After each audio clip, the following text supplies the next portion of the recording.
তোমরা যদি একটা হেলদি ব্রেকফাস্ট চাও তাহলে কিন্তু এটা বানাতে পারো। এটা কিন্তু দারুণ একটা হেলদি ব্রেকফাস্ট আমি বানিয়েছি। আমি খুব কম ইনগ্রিডিয়েন্টস দিয়েই কিন্তু এটা বানিয়েছি।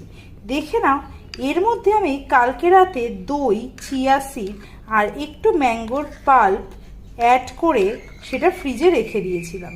আর আজ সকালে উঠে কয়েকটা ডেটস এর মধ্যে দিয়ে দিয়েছি, কয়েকটা খেজুর দিয়ে এটাকে ভালোভাবে নাড়াচাড়া করে নিচ্ছি আর ফ্রিজ থেকে খানিকক্ষণ আগে বার করে রেখে দিয়েছি।